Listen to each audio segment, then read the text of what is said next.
புதிய தலைமுறை நேயர்களுக்கு வணக்கம். இப்போ நாம பார்க்க போற ஹாலிவுட் படம் லைன் கிங்.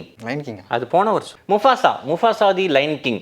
முஃபாசா எப்படி தன்னுடைய அடையாளத்தை, தன்னுடைய ராஜாங்கத்தை விட்டு தப்பி ஓடி தத்தளிச்சு கடலில் நீந்தி வரக்கூடிய முஃபாசா, ஆதரவற்ற அந்த வந்தேரி, டப்பிங்லேயே அப்படி தான் வருது, டென்ஷன் ஆகக்கூடாது. அந்த முஃபாசா எப்படி பேரரசன் மாறுகிறார் அப்படிங்கிறது தான் முஃபாசா த லைன் கிங் அப்படிங்கிற ஃபோட்டோ ரியலிஸ்டிக் அனிமேஷன் படத்தின் ஸ்பாய்லர் இல்லாத ஒன்லைன். ஆனால் இந்த வாரத்தில் வந்திருக்கிற 2 முக்கியமான படங்களில் இருக்கிற சிமிலாரிட்டியை நீங்கள் கவனிச்சிங்கன்னா, விடுதலையும் ஒரு ப்ரீக்வல், முஃபாசாவும் ஒரு ப்ரீக்வல். எப்படி விடுதலையிலையும் ப்ரீக்வல்லையும் போஸ்ட் சீன்ஸும் வருது, இதுலேயும் ப்ரீக்வல்லையும் போஸ்ட் சீனும் வருது. அதுலேயும் கதை தான் சொல்கிறாங்க, இதுலேயும் படம் தான், அதுவும் படம் தான், இதுவும் தேட்டரில் தான்.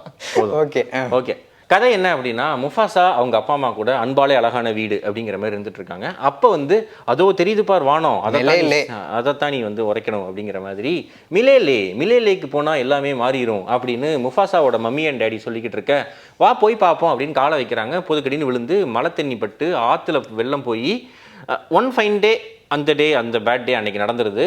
முஃபாசாவை அவங்க மம்மி டேடி தவற விட்டுறாங்க. எப்படி ட்ரெயினில் தளபதியில் ரஜினி வந்தாரோ அந்த மாதிரி ஆத்தங்கர ஓரமாக தத்தளிச்சு வர்றாரு முஃபாசா குட்டி சிங்கமே நீ ஏன் அப்படி கஷ்டப்படுற அப்படின்னு சொல்லிட்டு டாக்கா, இன்னொரு குட்டி சிங்கம் உனக்கு நான் ரகசியம் சொல்கிறேன், உன்னை இப்போ முதலில் சாப்பிட போகிறாங்க அப்படிங்கிற மாதிரி வா அப்படின்னு சொல்லி கூப்பிட்டு வந்துடுது. டாக்காவுடைய மம்மியான அவங்க வா நானே பார்த்துக்கிறேன் அப்படின்னு கூப்பிட்டு வராங்க. ஆனால் டாக்காவுடைய ஃபாதர், அதாவது இந்த பர்டிகுலர் லேண்ட்ஸ்கேப்புடைய ராஜாவாக இருக்கக்கூடிய நிழல் ரவி, தமிழ் டப்பிங் கொடுத்தது அவர் தான். அவர் நோ, இவன் ஒரு வந்தேரி, இவன் வந்தான்னா எப்படியா இருந்தாலும் எனக்கு இந்த படத்தோடைய கிளைமேக்ஸ் தெரியும், இவன் தான் ஒன் ஃபைன் டே ராஜாவாக மாறுவான், இவன் ராஜாவாக மாறினா அப்படின்னா அப்போ என் பையன் எதுக்கு நான் அவனை வளர்த்தி வச்சுருக்கேன் அப்படிங்கிற அவருடைய நியாயமான கோபத்தினால இவனை நான் எந்த விதமான ட்ரைனிங்கும் கொடுக்க மாட்டேன், இவன் நீயே வச்சு வளர்த்திக்க அப்படின்ட்டு பெண்சிங்களோட போ அப்படின்னு ஆணாதிக்கத்தனமாக பேசிடுறாரு. பெண்சிங்களோடைய இருந்து என்னவோ அவருக்கு வேட்டை மாதிரியான விஷயங்களாகட்டும், ஸ்மெல்லை வச்சே இது எத்தனை நாள் பழசாச்சு அப்படிங்கிறத கண்டுபிடிக்கக்கூடிய ஸ்கில் செட் ஆகட்டும், அந்த மாதிரி நிறைய விஷயங்கள் முஃபாசாக்கு இருக்குது. ப்ளஸ் அவருடைய அப்பா அம்மாவை ஒரு நாள் நான் தேடி கண்டுபிடிச்சே தீருவேன் அப்படிங்கிற அந்த பழைய எமோஷனல் பாண்டும் அவருக்கு சுற்றிக்கிட்டே இருக்குது. இதில் இன்னொரு fine day, Nassar and family, அதாவது அவுட் சைடர், ஒயிட் வெள்ளை சிங்கங்கள் ஒரு கிளானாக அப்படியே கும்பலாக உள்ளே வராங்க. அப்படி வர்றப்போ டாக்காவுடைய மதரை அவங்க தாக்க ட்ரை பண்ணுறாங்க. என்னது எங்கள் அம்மாவுக்கு ஒன்றுனா ஆம்புலன்ஸ் அனுப்புவேன் அப்படிங்கிற மாதிரிலாம் இல்லாமல் முஃபாசா அவங்க வளர்த்த தாயாக இருந்தாலும் அவங்க தான் என் தாய் அப்படின்னு சண்டைக்கு போகிறாரு. சண்டையில் நாசருடைய பையனை க்ளோஸ் பண்ணிடுறாரு. ஸோ அது ஒரு ஆக்சிடென்டல் டெத். ஆனாலும் நாசரால் அதை ஏற்றுக்க முடியல. அவர் விடமாட்டேன்டா. நாசர் கீரோஸாக நடித்தது நாசர், கீரோஸுக்கு வாய்ஸ் கொடுத்தது நாசர், ஓகேவா? ஸோ கீரோஸ் உங்கள் எல்லாத்தையும் நான் பழி வாங்கியே தீருவேன், என் பையனையா கொள்றீங்க அப்படின்னு சொல்லிட்டு ஒட்டுமொத்த கிளானையும் முடிச்சு கட்டுறேன் அப்படின்னு வர்றாரு. இதிலிருந்து எப்படி முஃபாசா தப்பிச்சாரு? முஃபாசா மிலேலாவை பார்த்தாரா? யார் அந்த சிங்கம் புலி, யார் அந்த ரோபோ சங்கர், யார் விடிவி கணேஷ்? இந்த மாதிரியான நிறைய கேள்விகளுக்கு பதில் சொல்கிறது முஃபாசா த லைன் கிங் படத்தின் தமிழ் வெர்ஷன். படத்துடைய மிகப்பெரிய ப்ளஸ், தமிழ் டப்பிங் அப்படின்னாலே கதையெல்லாம் கிடக்குதுப்பா, வா 2 பாட்டை பாடுவோம், தமிழ் சீரியல் டைலாக் ஏதாவது பேசி விடுவோம், யூடியூப்ல இருக்கிற 2-3 டைலாக் பேசுவோம் அப்படிங்கிற மாதிரி பட டைலாக் அதெல்லாம் வைப்போம். அப்படிலாம் வச்சு நாரடிக்காம ஒரு நியாயமான ஒரு நல்ல அட்டெம்ப்ட் பண்ணியிருக்காங்க. அதுக்கே இந்த தமிழ் டப்பிங் டீமுக்கு வாழ்த்துக்கள். நீங்க ஒரு 2 வாழ்த்துக்கள். எனக்கு வாய்ஸ் ஆர்டிஸ்ட் தான் வாழ்த்துக்கள் சொல்லுங்க. ஏன்னா எல்லா வாய்ஸ் ஆர்டிஸ்டுமே பிரமாதமா இருந்தது எக்ஸப்ட் விடிவி கணேஷ். ஸ்டார்டிங்ல கொஞ்சம் இதுவா இருந்துச்சு, ஆனா போக போக அது கொஞ்சம் அவர் அதுலயும் பேசுவார். அதுதான் கொஞ்சம் இடைஞ்சலா இருந்துச்சு. மற்றபடி எல்லா வாய்ஸ் ஆர்டிஸ்டும் பிரமாதப்படுத்திருந்தாங்க. குறிப்பா அசோக் செல்வன் அட்டகாசம் பண்ணியிருக்காரு மனுஷன். அந்த வாய்ஸ் மூலமாவே அவர் முகத்தை நமக்கு காட்டினா எப்படி இருக்கும் அந்த லெவல்ல ரொம்ப டெடிகேட்டடா ஒவ்வொரு நுணுக்கமான விஷயங்களை அவ்வளோ சூப்பரா பேசியிருந்தாரு. அண்ட் அர்ஜுன் தாஸ் அவருக்கு ஆப்வியஸ்லி ஒரு மாதிரி அந்த கரகர வாய்ஸ் தான் அப்படிங்கிற. அர்ஜுன் தாஸ் பாஸ் லைன் மாடுலேஷன்லாம் வேணாம், சும்மா அப்படின்னாலே லைன் மாடுலேஷன்ல தான் அவருக்கு பேச வரும்.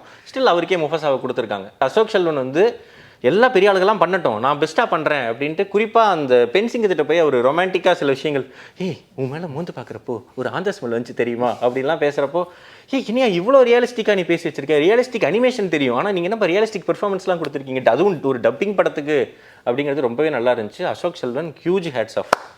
எஸ். அடுத்த இந்த டப்பிங் ஆர்டிஸ்ட்லாம் யூஸ் பண்ணதெல்லாம் தாண்டி கிரெடிட்ஸில் ஒரு வேலை பார்த்துருந்தாங்க டிஸ்னி. அதுக்கு ஒரு மிகப்பெரிய ஒரு நன்றி. எப்பயுமே இந்த மாதிரி டப்பிங் கொடுக்குறவங்க எல்லாத்துக்குமே வந்து ஸ்க்ரோலிங்கில் வேகமாக அவங்க பேரெல்லாம் போயிடும், இல்லாட்டி பேரே வராது. அதுக்கப்புறம் பிஆர்டெக் கெஞ்சி இல்லை வேறு யார்ட்டாவது கேட்டு இதுதான் கேஸ்டான்னு தெரியும். இந்த படத்தில் பொறுமையாக படத்துடைய ஒரிஜினல் கிரெடிட்ஸ் என்ன ஃபாண்ட்டில் வருமோ அதே ஃபாண்ட்டில் டப்பிங் கொடுத்த அசோக் செல்வன், அர்ஜுன் தாஸ், ரோபோ சங்கர், விடிவி கணேஷ் எல்லாத்துக்கும் அதே, ஸ்மிருதி எல்லாத்துக்கும் அதே ஃபாண்ட்டில் டிசைனிங் பண்ணியிருந்தாங்க. ஒரு டப்பிங் அப்படிங்கறக்காக மட்டுமே வந்து இவங்களெல்லாம் வந்து ஒரு ஒதுக்கி வைக்காம அந்த மாதிரிலாம் பண்ணாமல் அவங்களுக்கான ஒரு ரெஸ்பெக்ட் கொடுத்துருந்தாங்க. அது ரொம்ப நல்லா இருந்துச்சு. அடுத்த ப்ளஸ் வந்து விஷுவல் எஃபெக்ட்ஸ், நிறைய காட்சிகள் சூப்பராக இருந்துச்சு. குறிப்பாக அந்த வெள்ளம், அது தண்ணீர் காட்சி செம சூப்பராக அப்படியே பறந்து அந்த முஃபாசா விழற சீனு, மலை துளி அப்படியே ஃபர்ஸ்ட் சொட்டு வர்ற அந்த சீனு அப்படின்னு நிறைய யோசிக்கிற விதத்தில் இந்த கதை வந்து ரொம்ப யூஸ்வலாக இருக்குது. ஸோ எப்படியாவது வித்தியாசப்படுத்தணும், விஷுவலில் தான் வித்தியாசப்படுத்த முடியும். அதனால பயங்கரமாக மெனக்கெட்டுருக்காங்க. அந்த விஷுவல் முயற்சிகளுக்கு பெரிய வாழ்த்துக்கள், பாராட்டுகள். இன்னொன்று, அனிமேஷன் அப்படிங்கிறப்பவே நமக்கு வந்து இது ஒரு ரியாலிட்டி இல்லை அப்படிங்கிற ஃபீல் வரும். ஆனால் சமீப காலமாக டிஸ்னி கொடுக்குற இந்த ஃபோட்டோ ரியலிஸ்டிக் அனிமேஷன் ஆகட்டும், அந்த மாதிரியான விஷயங்களில் லிட்ரலாக இது ஏதோ அனிமல் பிளானட்டோ நேஷனல் ஜியாகிரபிக்கில் தான் நம்ம பார்க்குறோம், கிளாரிட்டியில் தான் ஏதோ பிரச்சனைங்கிற அளவுக்கு மவுண்டன்ஸை காட்டுறதாகட்டும், சிங்கத்துக்கான அந்த சிங்கத்தோட முடி அந்த சீன்ஸ் ஆகட்டும், ஒயிட் லைன்ஸுடைய நடந்து வர்ற துணியாகட்டும், குறிப்பாக பறவைகள் வரக்கூடிய காட்சிகள், அதே மாதிரி சில மிருகங்கள் மட்டும்தான் இது ஒரு அனிமேஷன் படம் அப்படிங்கிற ஃபீலையே தருது. மற்ற முக்காவாசி காட்சிகள் வந்து அனிமேஷனில் நாங்கள் மைல் சைட் வந்துட்டோம் ப்ரோ, வெகு விரைவில் இது அனிமேஷனா இல்லை ஒரிஜினல் சிங்கக்குட்டியானே உங்களால் கண்டுபிடிக்க முடியாது அப்படிங்கிற டோனுக்கு டெக்னாலஜி வளர்ந்துக்கிட்டே இருக்குது. அது டிஸ்னி அவ்வளோ நல்லா பயன்படுத்தியிருக்கு.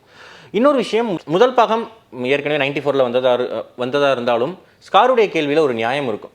அது ஏன் ராஜாவோட பையன் தான் ராஜா ஆகணுமா, மிச்சவன்லாம் ஆகக்கூடாதா அப்படிங்கிற மாதிரி ஸ்கார்ட்ட இருந்து ஒரு கேள்வி வரும். அந்த கேள்விக்கான நியாயத்தை செகண்ட் பார்ட்டில் சொல்லியிருக்காங்க. இன்ஃபேக்ட் ஹீரோடைய வெர்ஷன்லேருந்து சொல்லியிருக்காங்க. இங்கே வந்து ஒரு அரசருங்கிறது ராஜ பரம்பரையில் வந்திருக்கணும், அவங்க அப்பா வந்து அரசராகணும் அவசியம் இல்லை, யார் இங்கே இருக்கிற எல்லாத்தையும் சமம்னு நினைக்கிறாங்களோ, இது நெஞ்சுக்கு நீதி டைலாக்ல நோ, எல்லாரையும் சமம்னு நினைக்கிறவங்க தான் ராஜா. யார் எல்லாரையும் சமம்னு நினைக்கிறாங்களோ, யார் வந்து அதுக்கான நற்பண்புகளை வளர்த்துக்கிறாங்களோ அவங்க தான் அரசனாக முடியும். ராஜ பரம்பரையில் வர்றது மட்டுமே ஒரு அரசனுக்கான தகுதியாக இருக்காது அப்படிங்கிறத வந்து பதிவு பண்ணதாகட்டும்னு நிறைய விஷயங்களில் பேரி ஜென்கின்ஸ் டைரக்ஷனாக இருந்தாலும் மூன்லைட் மாதிரியான படங்கள்லாம் எடுத்திருக்காரு அப்படிங்கிறனால அந்த கிரெடிட்டை அவருக்கு தூக்கி கொடுப்போம். ஏன்னா முதல் பாகம் ஜான் ஃபேவ்ரூ அப்படிங்கிற ஒரு இயக்கியிருந்தார். இந்த அயன்மேன் படத்துலலாம் அயன்மேன் கூடயே சுற்றிட்டு இருப்பா, அப்படி காமெடியன் ரோல் பண்ணியிருப்பார். அவர் இந்த படம் டைரக்ட் பண்ணியிருந்தால் இன்னுமே சில சீன்ஸ் காமெடியாக இருந்திருக்கும்னு தோணுச்சு. இதில் வந்து டிமோன் அண்ட் பூம்பா அந்த கேரக்டர்ஸ் மட்டும் விட்டு தான் காமெடி ப்ளே பண்ணியிருக்காங்களே தவிர மற்ற கேரக்டர்ஸில் வந்து காமெடி டைலாக்ஸ் பெருசாக இல்லை. பறவை கேரக்டருக்கும் சரி, குரங்கு கேரக்டருக்கும் இன்னுமே நிறைய ஃபன்னி ஒன்லைனர்ஸ் இருந்திருக்கலாம். ஏன்னா இது ஒரு குழந்தைகளுக்கான படம் அப்படிங்கிறப்போ அந்த மாதிரியான விஷயங்கள் இருந்திருக்கலாம் அப்படிங்கிற ஒரு ஃபீல் இருந்துச்சு. எனக்கு டவுன் சைடாக பட்டது வந்து இது ஒரு ப்ரீக்வல்.